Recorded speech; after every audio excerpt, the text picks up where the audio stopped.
hope everyone's having a great day. So I've got a new one for you that it's not bad, but you definitely have to be in the right kind of headspace to enjoy this. It's a new author for me. It's Vicki Pettersson's Scent of Shadows. It's kind of like comic book almost as far as their, heroes go.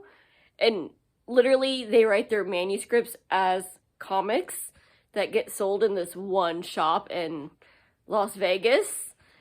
And then you've got the bad guys that also get their comic book. And there's supposed to be a balance of 12 and 12 because they each represent the zodiac, and there's, a light and shadow side in every major city in the country that's supposed to, they don't care about murders and whatnot. No, they only care about the supernatural and fighting each other.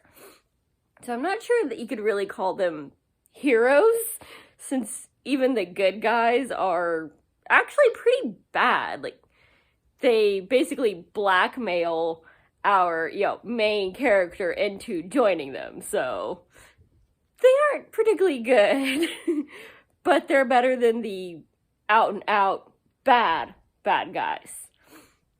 And the reason I say you have to be in the right kind of mood for this is it's very much kind of a character study of how messed up people can be and what, their life turns them into.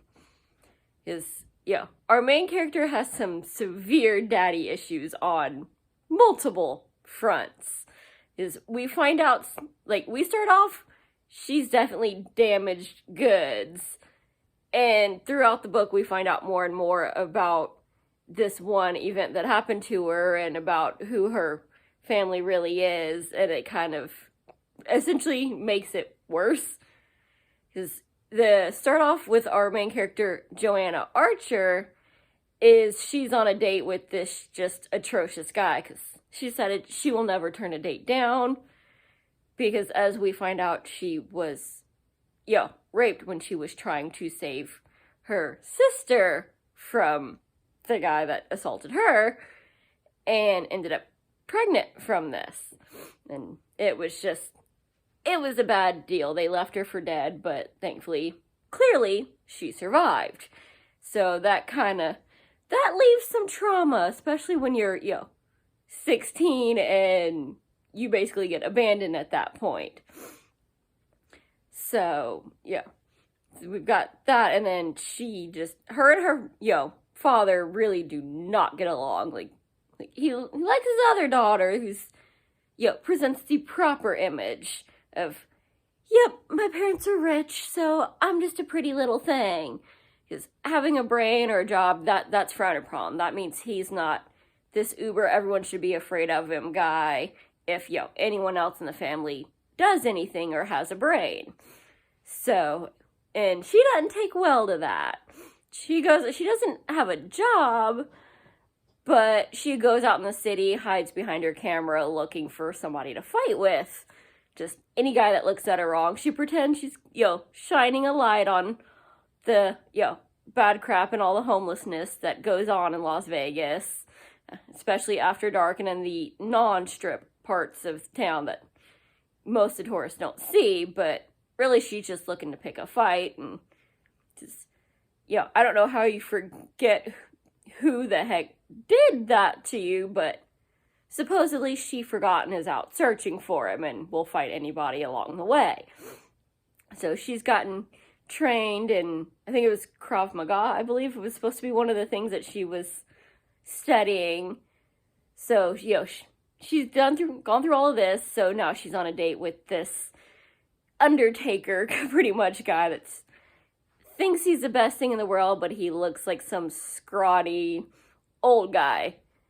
That is actually one of the villains who's just kills people because it's fun. It's like, you either do what I say or I kill them all now and you can't do crap about it. Because apparently you don't come into your powers until you're 25. And the good side knows this, and they found her. But again, why they aren't really good is like, okay, we could have taken you in, told you what's going on, and tried to protect you or help you, but we decided not to do anything until after you turned 25 and were almost killed and your sister was killed, and then use that to blackmail you into joining us and being our, hero. You're the good side, but you're also a murderer, so you're kind of trash like the other side too, so you can take them out for us. So yeah, they aren't really good. They're just not as gleeful in killing as the shadow side. So, of course, after, we either leave you off to hang for these murdering your sister, or, we cover your tracks and take you in if you agree to help us. So, of course, she agrees to be part of the good guy team since, that was the only way not to go to jail for something that she didn't actually do. So, and then we end up dealing with that because obviously that's kind of gonna scar the heck out of her. And we find out bits and pieces of why some of the other good guys are actually kind of trash too. They were attached to some of these heroes that died, or they have their own daddy issues. Some of them are just bad people to begin with, and are, good guys are too stupid to see it since they're pretty bad as well. So there's a lot of, what's going on, and a lot of figuring out who's good, who's bad, who's gray area, why they are what they are, and what they're gonna do about it. Because at one point it's like, we'll sacrifice ourselves, it doesn't matter, we're the good guys, we can be replaced, we've got to stop this evil. And then later it's, screw the world, they can deal with their own crap, we're not dying for them, we're gonna wait till we have more help, and they'll just suffer the consequences. So is it the world versus one person and to hell with your personal life? Or screw the world, I'm not risking myself for them after I blackmailed you into doing that. So it's surprisingly actually fun, just because we get to, a lot of the main characters realizes that the good guys are not that good, and is trying to, as she gets more traumatized, as she learns more about her past, she also grows from it and gets a lot stronger and a lot feistier. And I think that was the main thing I really enjoyed. Like, most of the characters, you kind of want to punch them in the face, good or bad. But watching her deal with her daddy issues and try to pretend that she's somebody she's not, to basically, to go along with part of their blackmail was, here, we got a plastic surgeon to turn you into somebody that you're not. And the world thinks you're the one that died. That's why you're not in jail, because you can't arrest a dead body.